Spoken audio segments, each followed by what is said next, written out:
काफी बार हम अपने सपने में किसी क्लोज फैमिली मेंबर या फ्रेंड की डेथ देख लेते हैं और अगले ही दिन हम उन्हें वार्न कर देते हैं कि जस्ट बी केयरफुल, मैंने कुछ अजीब सा सपना देखा था। या कोई काली बिल्ली हमारा रास्ता काट दे तो हम वो रास्ता तुरंत अवॉइड कर देते हैं। हम इन सारी बातों को या तो भगवान का इशारा मान लेते हैं या तो कोई वार्निंग, क्योंकि दिमाग के अंदर एक ही थॉट आता है, व्हाई टेक द रिस्क। लेकिन क्या कभी ऐसा हो सकता है कि हम सुपरस्टिशन, डिल्यूजन और रियलिटी की लाइन को ही भूल जाए? क्या हम इतना बिलीव कर सकते कि आसपास होने वाली छोटी सी छोटी चीजें या तो भगवान कर रहा है या कोई डीमन? क्या हम अपने ड्रीम को इतना सीरियसली ले सकते हैं कि उसमें हमें कोई सीक्रेट मैसेज दिखे या फिर कोई एक वार्निंग, जिसे फॉलो करते करते हम अपनी जिंदगी का ही कंट्रोल खो दे? और क्या ये पॉसिबल है कि ये पूरा हिडन मैसेज फॉलो करते हुए एक पूरी फैमिली अपने ही मेंबर को डेथ तक पहुंचा दे? हमारे लिए ये सब कुछ सीरियसली लेना थोड़ा मुश्किल हो, लेकिन आज भी दुनिया में बहुत सारे लोग हैं जो अपने बिलीफ के चलते तुम्हें इतना मैनिपुलेट कर सकते हैं कि तुम्हारे पास मरने के अलावा कोई रास्ता ही ना बचे।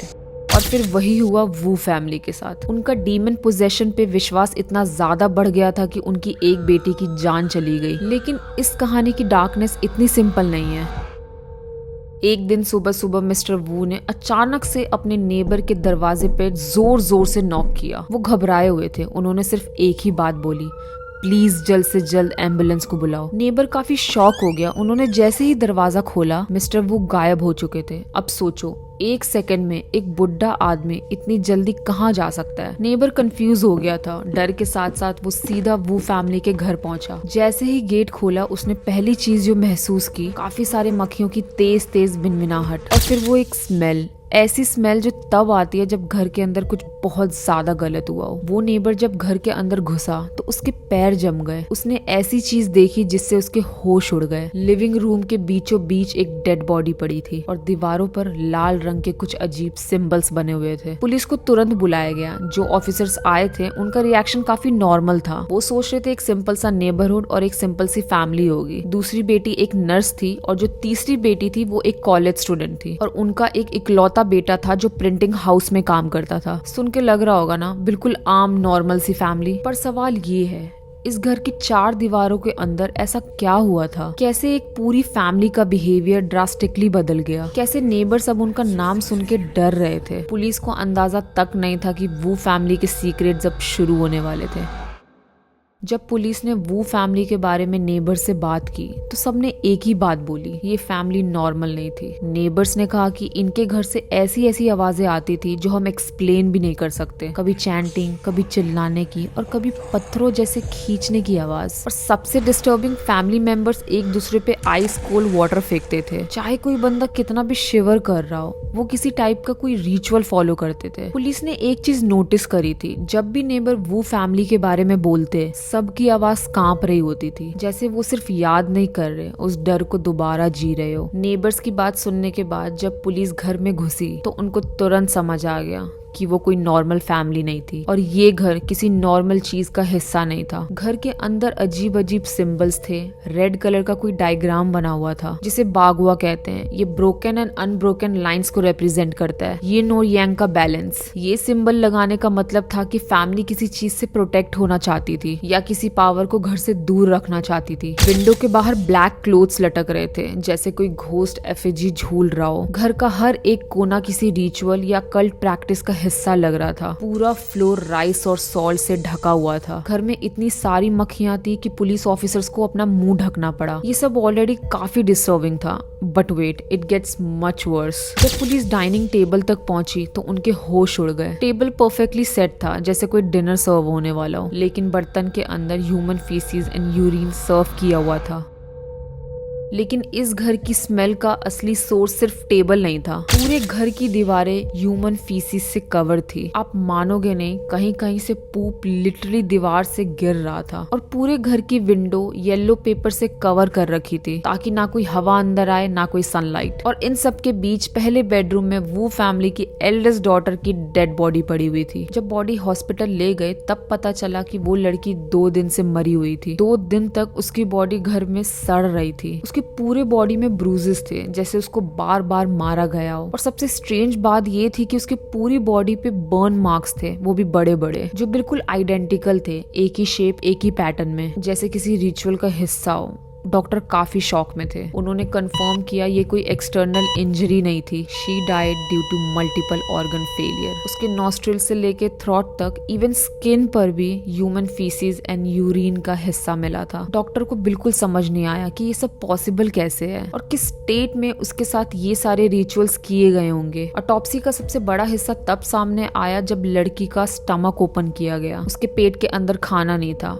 ना एक दाना चावल, ना एक बूंद पानी का, बस एक चीज थी, ह्यूमन फीसिस। डॉक्टर एक पल के लिए चुप हो गए, क्योंकि ये सिर्फ फिजिकल टॉर्चर नहीं, ये रिचुअलिस्टिक ह्यूमिलेशन का क्लियर साइन था। अब पुलिस के सामने एक ही सवाल था, ये सब किसने किया और क्यों। और उसके बाद वाला सवाल, बाकी सारी फैमिली कहाँ है। जब उनकी बेटी की लाश 2 दिन तक घर में पड़ी हुई थी तो सारे फैमिली मेंबर्स कहाँ थे। और एक और सवाल जो नेबरहुड में बिजली की तरह फैल गई थी, क्या वो फैमिली ने अपनी बेटी का मर्डर किया है।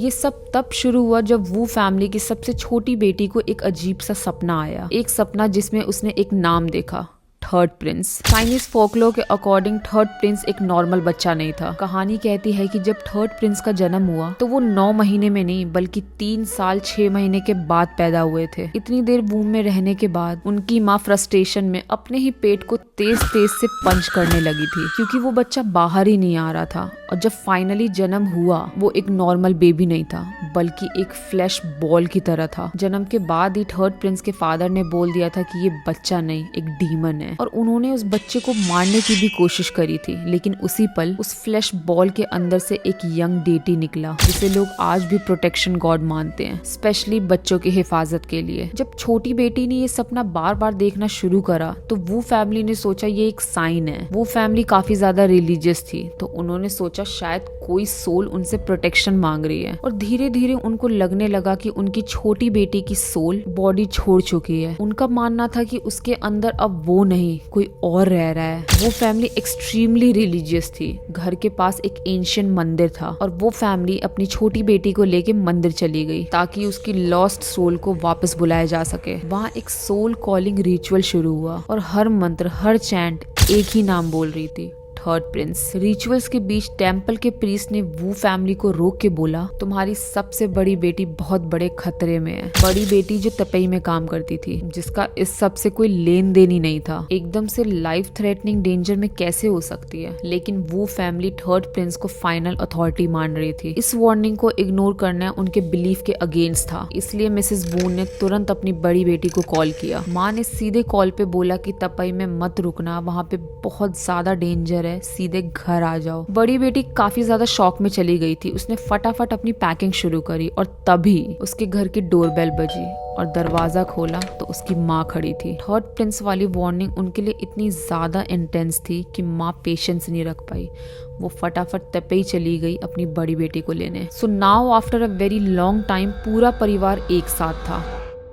पहला दिन बिल्कुल नॉर्मल था, पूरी फैमिली एक साथ थी, डिनर हुआ, सब कुछ सही था। लेकिन जैसे ही एक रात बीती, बड़ी बेटी को समझ आ गया कि वो सच में खतरे में है और उसके साथ कुछ बहुत बुरा होने वाला है। उस रात बड़ी बहन ने जोर जोर से चिल्लाना शुरू कर दिया। वो नींद में चिल्ला रही थी जैसे सपने के अंदर उसे कोई सेक्सुअली असॉल्ट कर रहा हो। और ये सिर्फ एक रात नहीं हुआ, वो हर रात ये चीज फील कर रही थी। वो सो नहीं पाती थी। स्लीप डिप्रिवेशन ने उसके नर्व्स तोड़ दिए थे। कुछ ही दिनों में वो अपने आप को स्लैप और पंच करने लगी। फैमिली ने सोचा ये सब इसलिए हो रहा है क्योंकि कुछ टाइम पहले उनके घर में रखा हुआ थर्ड प्रिंस का स्टैचू उन्होंने गलती से हटा दिया था। स्टैचू की जगह बदलने से कोई नेगेटिव या डेमोनिक एंटिटी घर में आ गई है, इसलिए उन्होंने वापस थर्ड प्रिंस का स्टैचू वापस वहीं रख दिया जहाँ से हटाया था। और कुछ टाइम के लिए सब कुछ ठीक लगने लगा। कुछ दिन बाद घर की बड़ी बेटी तपेई जाने की तैयारी वापस कर रही थी, लेकिन उसके जाने से कुछ दिन पहले उसके पास एक फोन कॉल आता है। किसी को नहीं पता कि वो किससे बात कर रही थी या कॉल किसका था, बस इतना पता है कि कॉल कट होते ही उसने अपनी फैमिली की तरफ देखा और बोला, आई am the goddess of mercy. अब गॉडेस ऑफ मर्सी बनना कोई बुरी बात नहीं है, वो काइंडनेस और कंपैशन की डेटी होती है। लेकिन वो फैमिली को ये बिल्कुल भी नॉर्मल नहीं लगा। Spiritual medium feels the need to harm themselves. Real spiritual medium talismans blood से लिखते हैं, इसके लिए वो अपना टंग कट करते हैं और जो ब्लड निकलता है उसमें टेलिस्मन पेपर्स पर चार्म लिखते हैं। कुछ मीडियम्स अपनी स्किन पियर्स करते हैं, आयरन रॉड अपने चीक्स के थ्रू ले जाते हैं क्योंकि वो मानते हैं कि अब वो ह्यूमन फॉर्म से आगे बढ़ चुके हैं और उनको पेन भी महसूस नहीं होता उसके बाद। अब बड़ी बहन भी सेल्फ हार्म करने लगी। स्लैप और पंच करना अब बहुत नॉर्मल हो गया था। अब वो अपना सिर दीवारों पे पीटने लगी, अपने नेल से स्किन को इतना स्क्रैच करती कि उसकी स्किन पील ऑफ होने लगी। वो फैमिली काफी ज्यादा पैनिक में थी क्योंकि ये बिहेवियर गॉडेस ऑफ मर्सी का तो नहीं था। अब उनको शक हुआ कि जो भी कुछ उनकी बड़ी बेटी में है वो कोई डीटी नहीं है, डीमन हो सकता है। फैमिली ने सोचा कि बड़ी बेटी के अंदर से डीमन निकालने के लिए बाकी दोनों बहनों को भी एक ऐसी जगह भेजना होगा जहां उनको बिल्कुल भी नहीं भेजना चाहिए था। और यही गलती उनके सबसे बड़ी ट्रेजेडी की शुरुआत होने वाली थी। वो फैमिली ने एक और गलती की, एक ऐसी गलती जो उनकी जिंदगी बर्बाद करने वाली थी। उन्होंने अपनी तीनों बेटियों को 5 फिंगर माउंटेन भेज दिया मेडिटेशन के लिए। उनका बिलीफ था अगर कोई प्रेजेंस, कोई स्पिरिट या कोई डिमोनिक एंटिटी उन दोनों लड़कियों के अंदर अगर घुस चुकी है तो माउंटेन की एनर्जी की वजह से वहीं रुक जाएगी, वापस नहीं आएगी। लेकिन 5 फिंगर माउंटेन जितना पॉजिटिव माना जाता है उतना नेगेटिव भी है। ये माउंटेन सिर्फ फिजिकली डेंजर नहीं है, ये स्पिरिचुअली भी काफी ज्यादा अनसेफ माना जाता है। लोकल्स लोग का कहना है कि जो भी 3rd फिंगर जाते हैं वो वापस वैसे नहीं लौटते। बहुत लोगों ने 3rd फिंगर पर सेम एक्सपीरियंस रिपोर्ट किए हैं। लोकल्स कहते हैं कि 3rd फिंगर पर उन लोगों की आत्माएं रहती हैं जो टाइम से पहले या अनफेयर तरीकों से मर गए थे। वो सब आत्माएं एक मौके का इंतजार करती हैं ताकि कोई जिंदा इंसान अंदर आए और वो उसके जरिए अपना अधूरा काम पूरा करे या बदला ले। पर एक ऑलरेडी पोजेस्ड लड़की को और उसकी दोनों बहनों को ऐसे प्लेस पे भेजना वो फैमिली की सबसे बड़ी गलती थी। और जो इस डिसीजन का नतीजा आने वाला था वो फैमिली इमेजिन भी नहीं कर सकती थी। तीनों बेटियां जा चुकी थी। अब मिस्टर वू, मिसेस वू और उनका बड़ा बेटा बचा हुआ था। उन्होंने डिसाइड किया कि अब घर को क्लेंस करना पड़ेगा, तब शायद घर की नेगेटिव एनर्जी वापस बाहर निकल जाए जब तक लड़कियां वापस आए। क्लेंजिंग के लिए वू फैमिली ने एक मास्टर को बुलाया, लेकिन जैसे ही मास्टर घर के गेट तक पहुंचे उनका चेहरा एकदम सफेद पड़ गया। मास्टर ने तुरंत बोला, इस घर के दरवाजे पर एक फॉक्स स्पिरिट बैठी है। चाइनीज बिलीफ के हिसाब से फॉक्स केओस का सिंबल होता है। फॉक्स स्पिरिट ह्यूमन की लाइफ फोर्स पर फीड करती है। मास्टर ने एक और बात बोली जो सबसे ज्यादा हॉरिफाइंग थी, इस घर के अंदर सिर्फ फॉक्स की स्पिरिट नहीं है, ये पूरा घर हॉरिबल डीमन से भरा हुआ है। ये सब कहकर मास्टर घर के अंदर नहीं आए, गेट से ही वापस मुड़ गए। कुछ घरों में छोटी छोटी बातें बड़ी साइंस बन जाती है। Broken furniture, रॉटन would, dark corners, ये सब बैड लक अट्रैक्ट करता है और वो फैमिली का इन सब पे काफी स्ट्रॉन्ग बिलीफ था। लेकिन उनका घर भी काफी ज्यादा वियर्ड था। उनका घर इतना टेढ़ा बना हुआ था कि सनलाइट बिल्कुल भी अंदर नहीं आती थी। डार्कनेस से एनर्जी ट्रैप होती है and darkness attracts the worst kind of spirits. एक और पॉइंट, अगर तुम्हारे घर का एंट्रेंस टी पॉइंट पर हो तो वो घर एक हैवी नेगेटिव एनर्जी अट्रैक्ट करती है और वो फैमिली का घर एग्जैक्टली उसी टी पॉइंट पर बना हुआ था। मास्टर ने बोला था कि जो भी घर टी पॉइंट पे बना होता है वो बियॉन्ड ह्यूमन एनर्जीज अट्रैक्ट करते हैं। इस घर के रहने वाले लोग वल्नरेबल हो जाते हैं, स्पिरिट उन्हें थका देती है और जब इंसान वीक हो जाए तो पोजेशन काफी ज्यादा इजी हो जाता है। इन सब का मेन रीजन एक ही था, जितना भी तुम स्पिरिचुअलिटी या फिर रिलीजियस बिलीफ में घुसते हो उतनी ही गहरी तुम्हें नेगेटिविटी भी अट्रैक्ट करती है और वो फैमिली एग्जैक्टली यही कर रही थी। मास्टर ने कई दिनों तक एक्सोर्सिज्म परफॉर्म किया और फाइनली उन्होंने अनाउंस किया कि ये घर अब क्लेंस हो गया है। लेकिन इस क्लेंस को मेंटेन करने के लिए वो फैमिली ने पूरे घर में टेलिस्मन पेपर भर दिया था। उन्होंने पूरे घर में 9 इंसेंस स्टिक्स लगातार जलाए क्योंकि चाइनीज बिलीफ में 9 स्टिक्स को जलाना डीटी को खुश करना होता है। इस अरोमा को घर के अंदर रखने के लिए उन्होंने सारे आउटलेट को सील कर दिए, विंडो, वेंट, क्रैक सब बंद। अब घर के अंदर बाहर का एक भी मॉलिक्यूल आ नहीं सकता था। वो फैमिली को लगा कि अब नेगेटिविटी चली गई है, अब हम सेफ हैं। पूरे 1 महीने के बाद 5 फिंगर माउंटेन में मेडिटेशन करने के बाद तीनों बहनें घर लौट आई। उन्हें लगा जो भी बुरा होना था अब हो चुका है, अब सब कुछ नॉर्मल हो जाएगा। लेकिन सिर्फ कुछ दिनों बाद ही एक रात तीनों बहनें रात के बीच एक साथ उठी और एकदम से इनकैंटेशन चैंट करना शुरू कर दिया। उनका कहना था कि ये हमारा असली घर नहीं है, हमें अपना रियल होम ले जाओ। वो सेम लाइन बार बार एको की तरह रिपीट कर रही थी। इनकैंटेशन को बार बार बोलने से या फिर साथ में रिपीट करने से कर्स इक्वल हो जाता है। इस पूरे फैमिली में फैल चुका था एक कर्स, शेयर्ड डिल्यूजन, यानी एक इंसान का बिलीफ बाकी सबके दिमाग में इन्फेक्शन की तरह फैल गया। इस पॉइंट के बाद तीनों बहनों का दिमाग कंट्रोल से बाहर हो चुका था। वो तेज तेज से चिल्ला रही थी, पूरे घर में काफी ज्यादा क्योस था और कोई भी नहीं समझ पा रहा था कि क्लिनजिंग के बाद भी ये सब कैसे हो रहा है। डर के मारे वो फैमिली और ज्यादा इंसेंस स्टिक्स जलाने लग गई और चैंट्स और तेज और ज्यादा इंटेंस होते गए। इसी क्योस के बीच मिस्टर वू ने एकदम से एक अनाउंसमेंट की, आई एम द जेड एम्परर। एक सेन आदमी जो इतने दिनों से इस सिचुएशन को हैंडल कर रहा था, मिस्टर वू फाइनली ब्रोक। उन्होंने भी अपना पूरा कंट्रोल खो दिया और उनके मुंह से निकला that I am the Z emperor. Z emperor वो डीटी है जो पूरे यूनिवर्स का अथॉरिटी होल्ड करता है। Compassionate, merciful, fair. पुराने टेक्स्ट के हिसाब से अगर कोई उनसे पोजेस्ड हो जाए तो उसका बिहेवियर काम और डिवाइन हो जाता है, लेकिन mister Wu was acting nothing like that. Missus Wu, who was already terrified, अपनी बेटियों को देख के टूट चुकी थी। उन्होंने भी एकदम से अनाउंस किया, I am the queen mother of the west. Queen mother of the west जो कि वाइफ है जेड एम्परर की, एक एंशिएंट इमेंसली पावरफुल गॉडेस है जो क्रिएशन, डिस्ट्रक्शन और डेथ को रिप्रेजेंट करती है। एक इंसान की पूरी लाइफ स्पैन का डिसीजन उनके हाथ ही होता है। इस मूवमेंट के बाद पूरा घर एक बैटलफील्ड बन चुका था। बड़ी बेटी गॉडेस ऑफ मर्सी, दूसरी बेटी seventh fairy, jade emperor and queen mother की यंगेस्ट डॉटर, छोटी बेटी थी थर्ड प्रिंस मींस चिल्ड्रन के प्रोटेक्टर। एक बेटे को छोड़कर घर का हर एक मेंबर पोजेस्ड हो चुका था। सिर्फ एक ही मेंबर बचा था, वो फैमिली का इकलौता बेटा जो अभी सेन था। और तभी एक आवाज आई, I am the drunken monk. इसका मतलब ही वॉज पोजेस्ड टू। अब पूरी फैमिली किसी न किसी डीटी से पोजेस्ड थी, पर सवाल ये था कि इतनी अच्छी डीटीज किसी फैमिली को हार्म क्यों करेगी और उनके साथ इतना गलत काम क्यों होगा। बट इसका जवाब मिस्टर वू के पास था। मिस्टर वू ने बोला, हम सब में से एक डीमन के कंट्रोल में है और वो अपनी प्रेजेंस को डीटी का नाम बोलकर छुपा रहा है। यानी पूरी फैमिली में एक रियल डीमन था जो कि किसी एक मेंबर की बॉडी को यूज कर रहा था और बाकी सबको मैनिपुलेट कर रहा था। अब पूरी फैमिली का ये बिलीव बन चुका था कि सारे डीटी एक साथ इसलिए आए हैं ताकि डीमन की आइडेंटिटी को फाइंड आउट करके उसको निकाल सके। और इस बिलीव से शुरू हुआ वू फैमिली के अगले 2 महीने का सबसे horrifying, soul breaking, insanity filled phase, जिसमें रियलिटी, फेथ और डिल्यूजन एक साथ गल गए। अगले 2 महीने वू फैमिली ने डीमन को निकालने के लिए एक्सट्रीम स्टेप्स लिए कि उनकी सबसे बड़ी बेटी की मौत हो गई। पुलिस के पास सिर्फ अब एक सवाल था, पिछले 2 महीने के अंदर इस घर के अंदर ऐसा क्या हुआ जिस वजह से एक लड़की की जान चली गई और पूरी फैमिली उस घर से भाग गई। पुलिस को वो फैमिली को ढूंढने के लिए 3 दिन लग गए और जब वो फैमिली मिली तो उसी मंदिर में मिली जहां उन्होंने अपनी तीनों बेटियों को मेडिटेशन के लिए भेजा था। जब पुलिस ने उन सबको देखा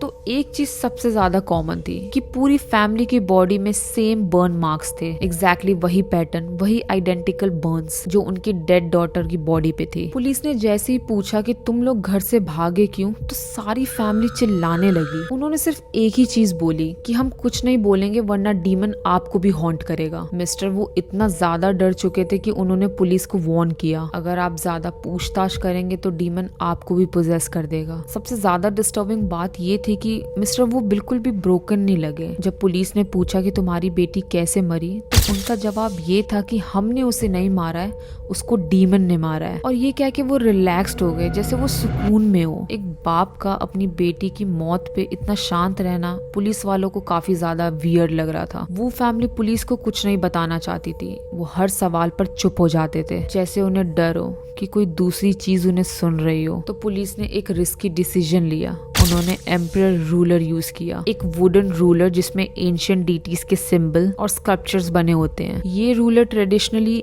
इविल स्पिरिट को रोकने के काम आती है। पुलिस खुद इन सब चीजों पे विश्वास नहीं कर रही थी, लेकिन उनके पास कोई ऑप्शन नहीं था। जो वू फैमिली के घर में हुआ था उन्हें सब समझना था। और जैसे ही वो रूलर उन्होंने वू फैमिली के सामने रखा, वो फैमिली ने बोलना शुरू कर दिया, जैसे किसी ने उनकी जुबान से बंदिश हटा दी हो। उन्होंने बताया कि पिछले 2 महीने से उनका घर लिविंग हेल बन चुका था। घर फुल्ली पोजेस्ड था, क्योटिक, वायलेंट, टेरिफाइंग। वो डीमन को घर से निकालने के लिए जो कुछ भी कर सकते थे उन्होंने सब किया। सबसे पहले उन्होंने पूरे फ्लोर पर राइस और सॉल्ट स्प्रिंकल किया, वो राइस और सॉल्ट जो पुलिस ने सबसे पहले देखा था। वो टेलिस्मेनिक पेपर यूज कर रहे थे, स्ट्रेंज सेरेमनीज परफॉर्म कर रहे थे। हर दिन वो एक फैमिली मेंबर को चूज करते, उनको नील करवाते और फिर अपने नंगे हाथों से मारते, क्योंकि उनका मानना था कि डीमन सिर्फ मार से ही शरीर से निकलता है। जब फर्श के राइस और सॉल्ट से कुछ नहीं हुआ तो वो राइस और सॉल्ट का पेस्ट बनाकर एक दूसरे के शरीर पर लगाने लगे। उनको लगा कि सॉल्ट स्किन के अंदर से नेगेटिव एनर्जी को जला देगी। जब ये फेल हो गया तो उन्होंने इंसेंस स्टिक से एक दूसरे को जलाना शुरू कर दिया। स्किन पर बर्न मार्क्स, होल्स, एग्जैक्टली वही मार्क्स जिसने पुलिस ने बाद में मैच ढूंढा। फिर वो फैमिली एक और टेरिफाइंग बिलीफ तक जा पहुंची। गॉड हो या डीमन, दोनों को सफाई काफी पसंद होती है, तो अगर हम घर को एक्सट्रीम गंदा बना दे तो डीमन खुद भाग जाएगा। और तब शुरू हुआ हॉरर का वो फेज जो पुलिस भी सुनकर शॉक हो गई थी। उन्होंने घर की दीवारों पर ह्यूमन फीसिस लगाया, डाइनिंग टेबल पर बोल्स में फीसिस और यूरिन रखा, एक दूसरे पर ये सब फेंकना शुरू कर दिया। घर का कोई हिस्सा नहीं बचा था। मक्खियां, स्मेल, क्योस, ये सब पुलिस ने खुद देखा था। लेकिन जब बाहर की गंदगी से भी कुछ नहीं हुआ तो उन्होंने सोचा आत्मा को अंदर से क्लिंस करना पड़ेगा, और तब पूरी फैमिली ने खाना छोड़ दिया। उन्होंने सिर्फ ह्यूमन फीसिस और यूरिन को कंज्यूम करना शुरू कर दिया। उनका मानना था कि डीमन खुद इसके बाद उनके शरीर से निकल जाएगा। कुछ भी काम नहीं किया, डीमन गए नहीं और पूरा घर एक नाइटमेयर बन गया। और उसी नाइटमेयर का अंत उनकी बेटी की मौत से हुआ। वो फैमिली पिछले 1 महीने से ह्यूमन फीसिस और यूरिन को कंज्यूम कर रहे थे, और पुलिस को उन्होंने सिर्फ एक ही चीज बताई, ये सब एक मास एक्सॉर्सिज्म का हिस्सा था। उनका कहना था कि पूरे एक्सॉर्सिज्म में उनकी पूरी फैमिली इंजर्ड हुई थी, ना सिर्फ उनकी बड़ी बेटी। मिस्टर वू ने पुलिस को कहा कि जिस डीमन ने मेरी बड़ी बेटी को पोजेस्ट करा था, हम सब ने उसे मिलकर वहाँ से बाहर निकाल दिया। और क्योंकि उनकी सबसे बड़ी बेटी सबसे पहले पोजेस हुई थी, एक्सॉर्सिज्म के बाद उसकी सोल वापस नहीं आ सकी, इसलिए उसकी डेथ हो गई। लड़की की इतनी टॉर्चरस मौत के बाद भी वो फैमिली के चेहरे पर सिर्फ एक ही इमोशन था, रिलीफ। उनको लग रहा था कि अब डीमन उनके घर से जा चुका है। पुलिस के लिए ये सब कुछ सुनना अनबेरेबली हैवी था, और शायद तुम्हारे लिए भी। पुलिस ने तुरंत साइकोलॉजिस्ट को बुलाया। उन्होंने पूरी वू फैमिली का इवैल्यूएशन किया, और जब रिपोर्ट मिली तो पता चला कि इनमें से किसी को भी मेंटल इलनेस नहीं थी। नो हेलुसिनेशन, नो शिज़ोफ्रेनिया, और ना ही कोई डिल्यूजन डिसऑर्डर। पूरी फैमिली मेंटली नॉर्मल थी। उनका दिमाग साथ काम कर रहा था, सिर्फ एक ही बात पर, कलेक्टिवली बिलीव कर रहे थे कि हमारी फैमिली में एक डीमन है। तो सवाल पर ये है, बड़ी बेटी की डेथ का जिम्मेदार कौन है? कोई इंजरी नहीं, कोई फोर्स ट्रॉमा नहीं, डेथ का रीजन मल्टीपल ऑर्गन फेलियर। और यही एग्जैक्टली कंक्लूड हुआ कोर्ट में। कोर्ट ने कहा एल्डेस्ट डॉटर को किसी चीज के लिए फोर्स नहीं किया गया था, वो भी स्ट्रांगली इस शेयर डिल्यूजन का हिस्सा है। वो फैमिली में लगे हुए सारे चार्जेस हटा दिए गए, और वो फैमिली ऐसे ही जीने लगी जैसे कभी कुछ हुआ ही ना हो। और अगर तुम्हें लगता है कि ये सिर्फ एक कहानी है तो मैं बता दूं, पूरी स्टोरी पर एक मूवी बनी है, इनकेंटेशन, नेटफ्लिक्स पर अवेलेबल है, और हर फ्रेम इस रियल केस से इंस्पायर्ड है। अब तुम बताओ, वो फैमिली की कहानी तुम्हारे लिए क्या है? डीमन पोजेशन या कोई डेडली शेयर डिल्यूजन? अपने थॉट कमेंट सेक्शन में जरूर बताना। और अगर तुम और रियल हॉरर स्टोरी को एक्सप्लोर करना चाहते हो तो सब्सक्राइब करो एंड बेल आइकन दबा दो, क्योंकि जो आगे आने वाला है वो इससे भी ज्यादा डार्क है।